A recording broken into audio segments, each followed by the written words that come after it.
right, guys, welcome back to Full Circle with Joyce. My name is Joyce Omondiwahiga once again, and it's really good to have you guys joining us. I see some of you guys have already checked in with us on our Facebook page, and I'm going to be sending out those shout outs in a few.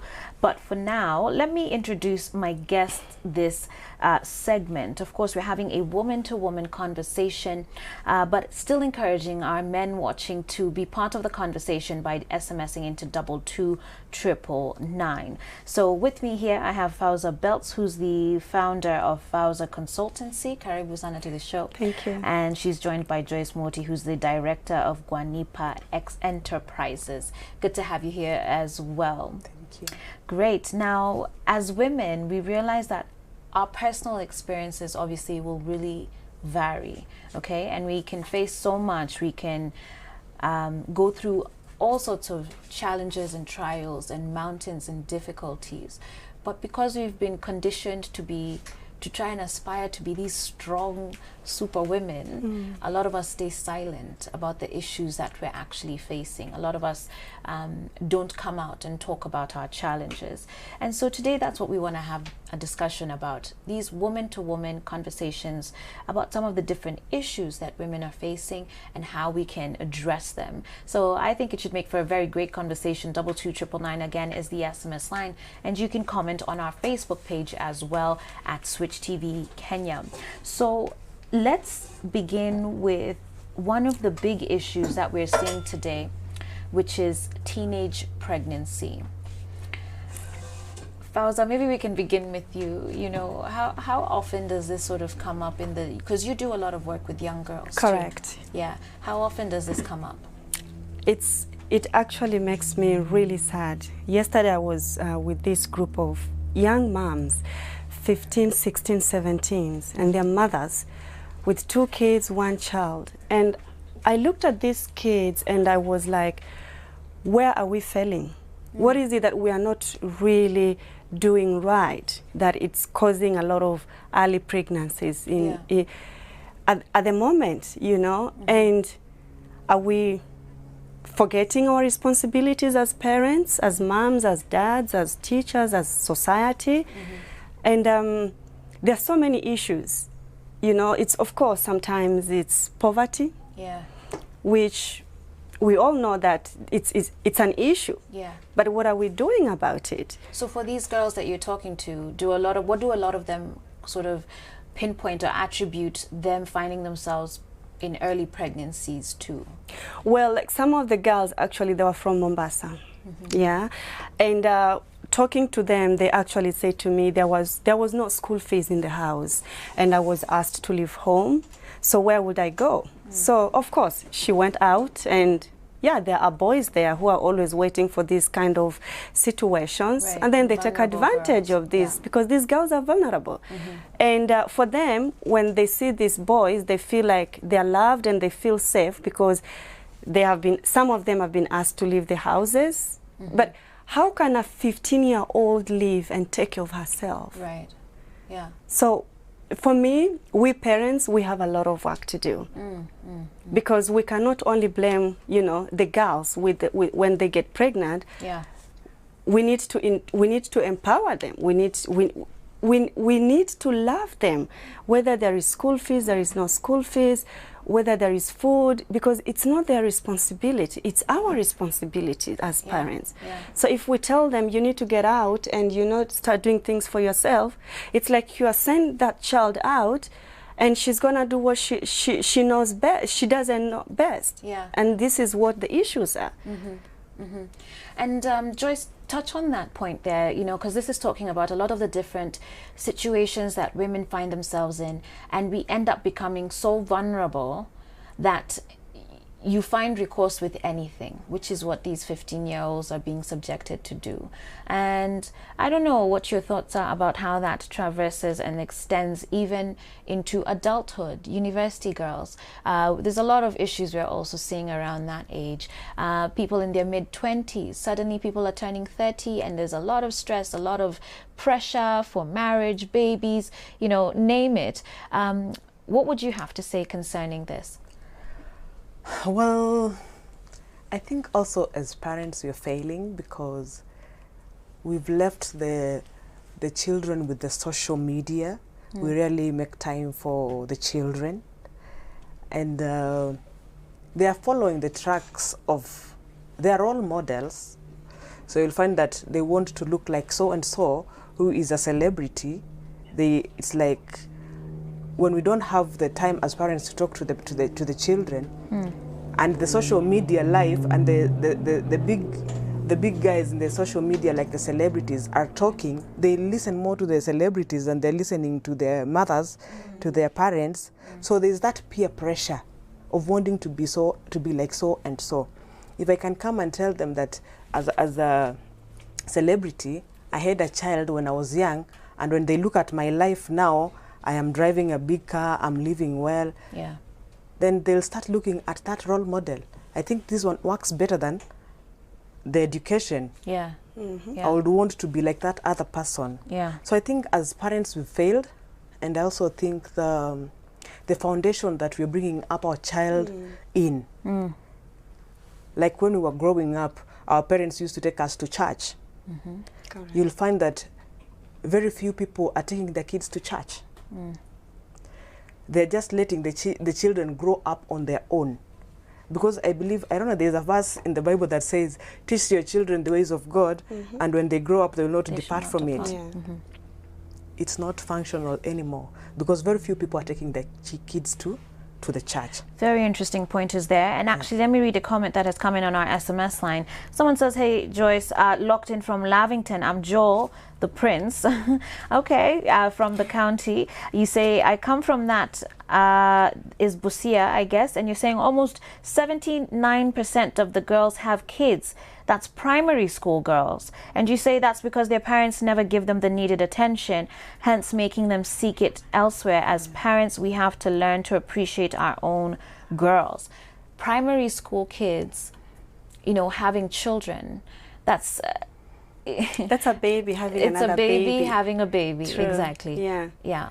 And at least he resonates with your point that, you know, parents need to step up. Both of you are saying that parents certainly need to be the ones to step up. You guys need to, as parents, you need to be the one to teach your children who they are. You need to be the one to give them value, teach them their identity. Yes, because I think based on what I do, you know, there's the empowering talks, engagements that I do, you know, the speaking and the mentoring, I realize that if we affirm to our children, and if we love them unconditionally with the same love that God has loved us, these girls, they will not be, you know, they will not be fooled, because they will stand and know their identity is not defined by even their own parents or, you know, the boyfriend or anyone.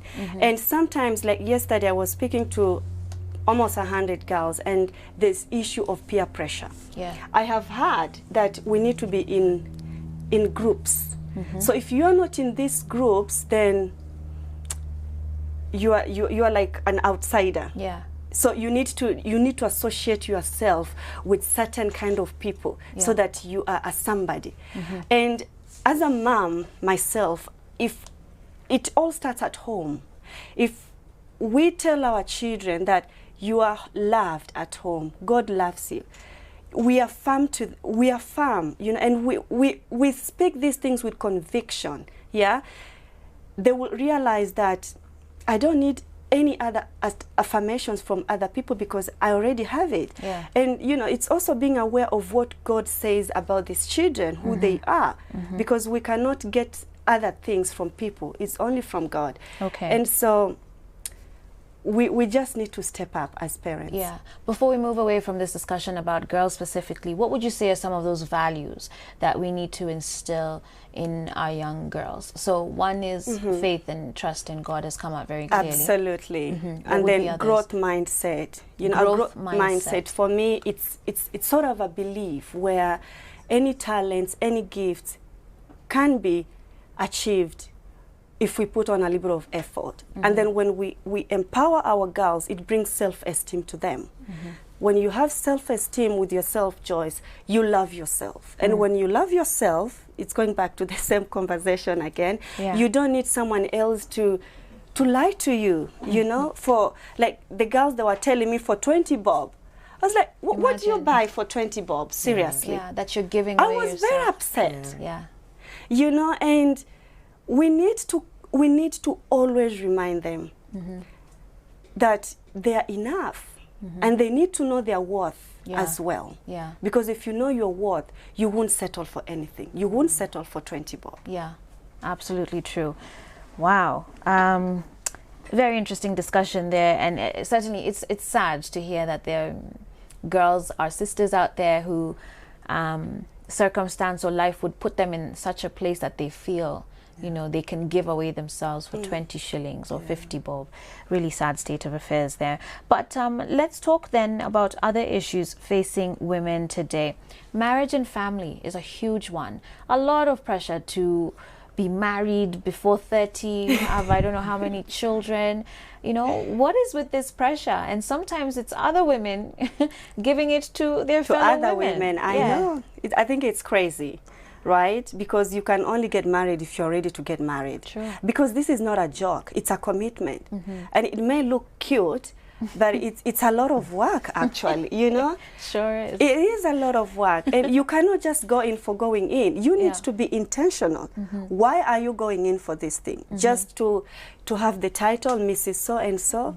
Is that what you want in life? Yeah. Is that your purpose here on earth? Yeah. And so you need to ask yourself, am I ready for this? There is no age limit, Joyce.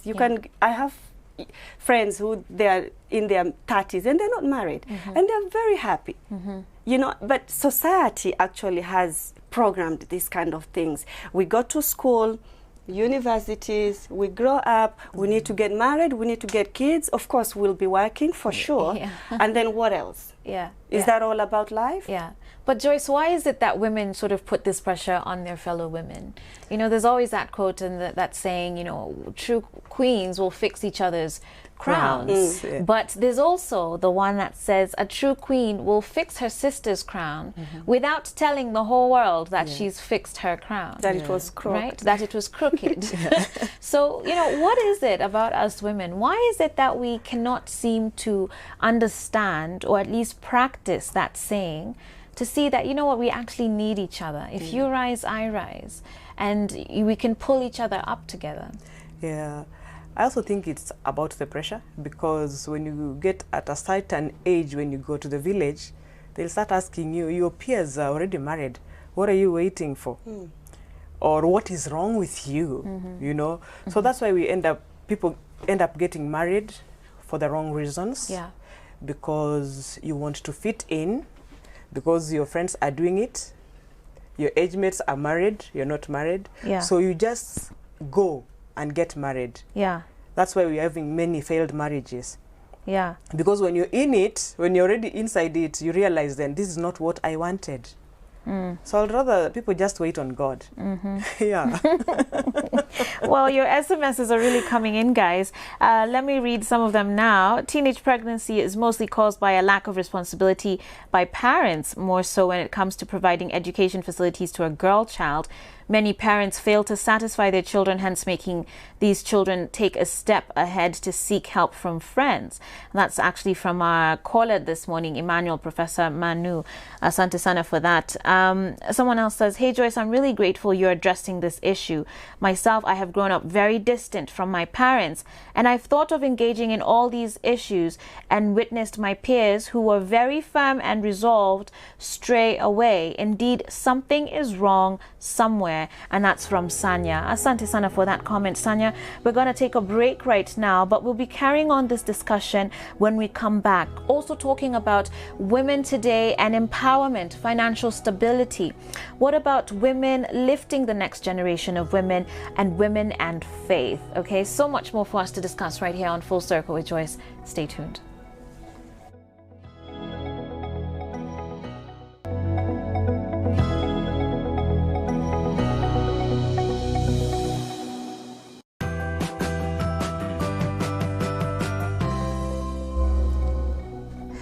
All right, guys, welcome back to Full Circle with Joyce. And we're here having a very candid woman-to-woman discussion on some of the issues affecting us today. And of course, we're inviting your feedback and your comments. 22999 is the SMS line. You can also reach us on our social media platforms at Switch TV Kenya on Facebook and Twitter, and at Switch TV KE on Instagram. I'm going to be reading those out shortly, but let me just reintroduce my guests. Here I have Fauza Beltz, who's the founder of Fauza Consultancy, and Joyce Morty, who's the director of Guanipa Enterprises. Asanteni sana for your company once again. Now, you know, we were talking about teenage pregnancies just earlier, and a lot of you guys have really commented in and shared some of the things, not only your perspectives, but even some of the things that you'd like us to touch on. So let me just look at Facebook for a moment. Victor Muhoro, you say, I just love this show, Joyce. On fleek as usual. Well, thank you very much. And your show really inspires me. Thank you, Victor, for watching. Pacho Ranking, you say you're tuned in from Kinale and you're really enjoying the show. Queen Joannie here asks a really interesting question, which is about rejection by sister-in-laws. And we could even say mother-in-laws, right? So this is another issue that women would be facing. But let's focus in on the sister-in-laws, because, you know, a mom's relationship with her son, very different, okay? That one maybe we'll have to do another day. But, you know, when your brother decides that he's marrying someone, right? I mean, surely you'd think there'd be a measure of support coming at least from the sisters. Again, I'm putting the mom aside because that's a different situation, perhaps. But, you know, when someone is being rejected by their sister-in-laws, you know, those sister-in-laws who just make it stress for you to be in that house. I don't know. Hopefully you guys didn't have that experience. But I know a lot of people out there have. What does that tell you, really, when our own family members, should be family members, are the ones who seem so bent on tearing women down, or tearing this particular woman down? Well, I think, you know, you are coming in as an outsider. There is always a question. Depending on the family, you know, and sometimes people will be like, what's her intention for my brother? Is it his money? Is it the family name? What is it all about? And well, I thank God I really didn't have this, Joyce. I'm really grateful that my family-in-laws, they took me in like their own child. So I didn't really have to experience those, but I have friends who they have gone through those things, and it's hard, it's painful, because you are not a competitor. You know, and the fact that the brother loves you, it's his choice, isn't it? So how would you advise someone, though, finding themselves in that situation, to manage it? You know, woman to woman, what would you say? I think your husband needs to chip in, because this has nothing to do with you. He's the one who is bringing you into his family, so he should be the one telling his people, yes, I know she's coming in from somewhere else, she's an outsider, but this is my choice. And we just have to make it work.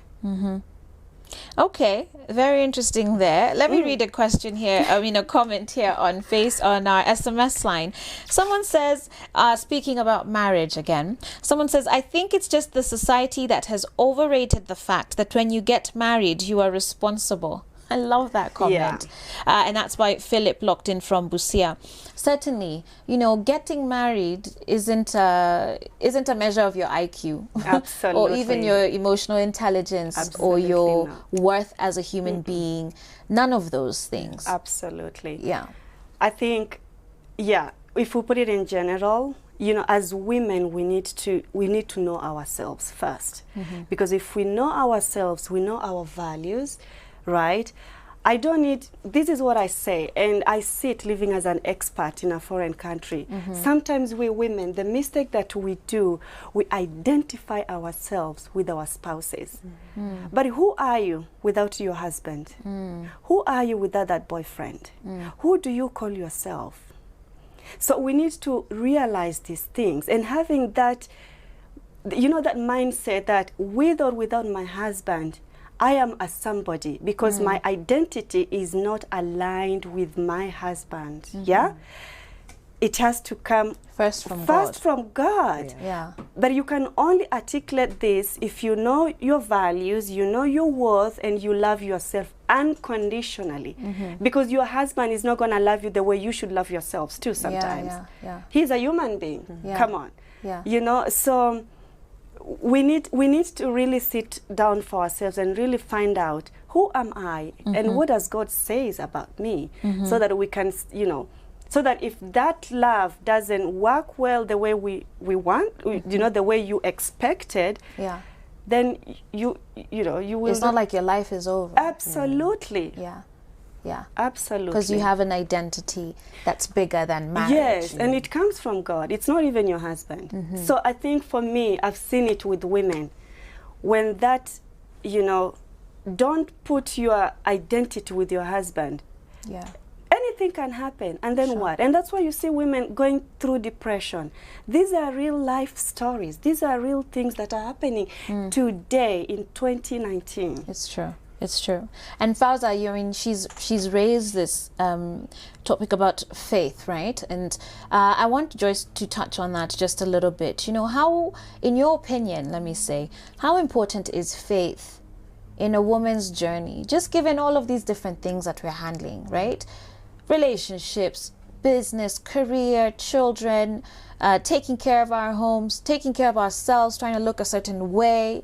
There's all sorts of standards of beauty, intelligence. I mean, we're expected to be superwoman. You know, for you, what role does faith play in all of that? I think faith plays a very big role, because faith is what you believe in. If as a woman you can believe that I am a woman and I can do it, you sure can do it. Faith, I'll go back to our beliefs, our religion. As a Christian, the Christian faith, as a woman, you need to know how to pray for yourself. You need to know where you get your power from. You need to know that there's a superior power somewhere that you can lean on. And I think that's where you can get the strength from.